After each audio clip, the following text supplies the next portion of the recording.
sponsor and patron. There are currently two hot fronts of the Israeli-Arab conflict, which can't really be called the Israeli-Arab conflict anymore. I call it the Israel-Islamist conflict because, of course, Iran, the main sponsor of these movements, is not an Arab country. There are currently two hot fronts of this conflict. One is in the Gaza Strip, and the second is in Lebanon.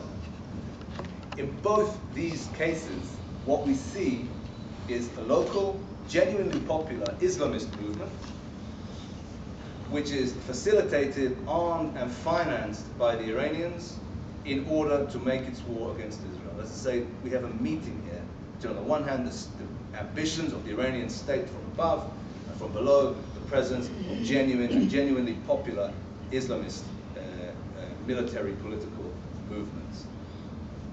Now, the Israeli-Arab conflict has been, over the last years, in a long process of winding down. This at least was the impression we had. Maybe it sounds like a strange thing to say because we see it in our news all the time. But if we think about this, it becomes apparent. It's nearly 40 years since the last time that the Israeli conventional forces took on the forces of the Arab armies. This was in 1973, the Yom Kippur War, which you are all familiar with. It's more than 25 years since the Israeli conventional forces fought any Arab conventional force at all. The last time was in Lebanon against the Syrian army in 1982. So there has been the sense at that time that slowly, this conflict was gradually winding down as major players made their peace and left the arena of conflict. Well, this Iranian challenge, the Iranian Islamist challenge I've been trying to outline to you in broad terms, is in a certain sense reversing that process. Partially is reversing that process, is introducing back a new form of conflict. I don't want to go on and on at you. So let me now focus briefly on these two hot fronts of the conflict, Hezbollah in Lebanon, Hamas in Gaza. So we can look with a little more practicality at what is this conflict looking like, what is it consisting of. First of all, let me say that it is interesting to note that whilst we have all been watching carefully the Arab Spring, so-called, taking place in Tunisia and in Egypt and running aground now in Libya, whilst we were all busy watching that, something huge has just happened in Lebanon. What has happened in Lebanon is that Hezbollah has basically come to power. It's been misreported and unreported largely. Hezbollah and its allies are now the only governing force in Lebanon. Everybody else, the pro-Western guys that we've all heard of, are now in opposition. This is a major victory for the Iranian Islamist bloc. Hezbollah is a creation of Islamic Republic of Iran, not just a client, but a creation of Islamic Republic of Iran. This is not something which I'm pulling out of my thumb. This is verifiable. You can trace the emergence of Hezbollah back to the arrival of 1,500 members of the Iranian Revolutionary Guards Corps to the Lebanese town of Baalbek in 1982, with the mission of establishing a political military movement sponsored by Iran for Lebanese Shia. The Iranians have poured money and resources since 1982 into this movement. And the Iranians have patience and know how to invest in the long term. And this investment, this January, has just paid its dividend, because Hezbollah has now come to power in Lebanon. This Hezbollah movement is not just a military movement, not just a terrorist organization, it's that too. But it's also an educational movement. It's also a social movement. It provides daycare centers for the elderly. It builds roads. It builds houses. That's to say, for its supporters, it provides a whole totality of life for Shia families in Lebanon, financed by Iranian money. This process has created a political and military juggernaut in Lebanon, which has rolled over all its opposing forces, has made war against Israel twice, and certainly intends to do so again when the time comes. This is in Lebanon. In Gaza, the situation is different because Hamas is not a creation of the Iranians. Hamas is a Sunni Muslim organization. It has genuine roots amongst the Palestinian Arab people. But because of necessity, Hamas has had to begin to take more support and more money and more weaponry from the Iranians. Hamas finds itself in the Gaza Strip with sovereign power.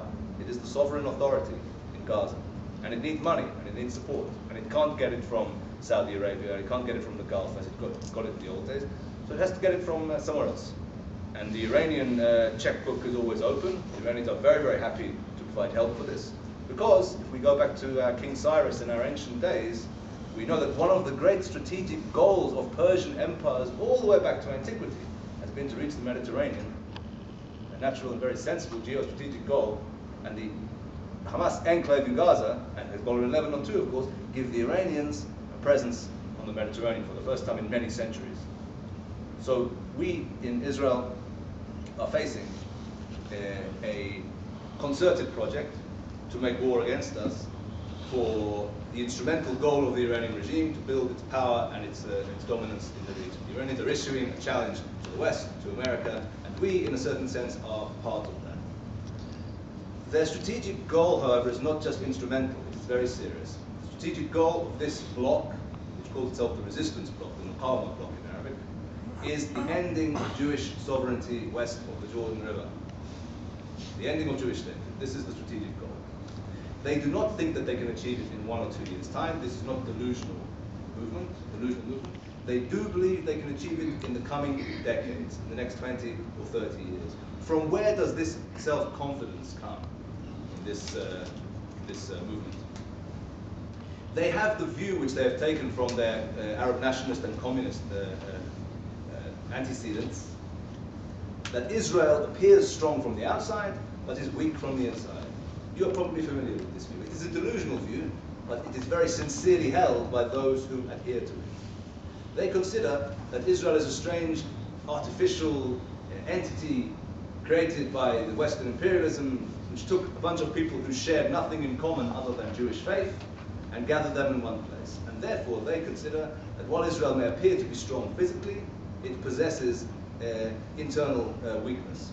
And they intend to play upon what they consider to be this internal weakness by inflicting on Israel a war of attrition, fought on many fronts, not only military, but also political, and also economic, and also diplomatic, in order to slowly inflict upon Israel the death of 1,000 cuts, to reduce Israel in size, to reduce Israel in its self-image, to cut away Israel's economic and diplomatic hinterland in the West, to isolate Israel, such that in their belief, in 20 or 30 years' time, this poor, shrunken, demoralized, put upon, demographically challenged entity will be ripe for the final blow at the hands of the Muslim fighters. This, of course, is a delusional idea. These people are ignorant and they have no idea of what Israel really is. But the reason I outlined this aspect of their belief is for you to understand the seriousness of this project, the seriousness of this enemy. Who believe, and I've met many of them in my work as a journalist, I've interviewed Hamas people and I've spoken to them, and they very sincerely believe that they are on the way to victory. Not now, but in 20 or 30 years' time. And this is what we are up against. Now, let me say that at this point in giving this talk, up until a few months ago, I used to say that was the bad news, and now here is the good news. Unfortunately, the good news which I used to give is not quite so good as it used to be. Why? Because what I used to say at this point was the following. And it remains the case, but now less so clear. I used to say the following. The bad news is we have this enemy, this new enemy with its project of bringing us down. The good news is that we are not their only enemy. The Iranian project is not only about Israel. It's not even mainly about Israel. The Iranian desire is to come to dominate the Middle East. As I said, to push back the US and its allies and to replace them as the dominant power in the region. Physically speaking, the main Iranian ambition is not here in the Mediterranean. It's down there in the Persian Gulf.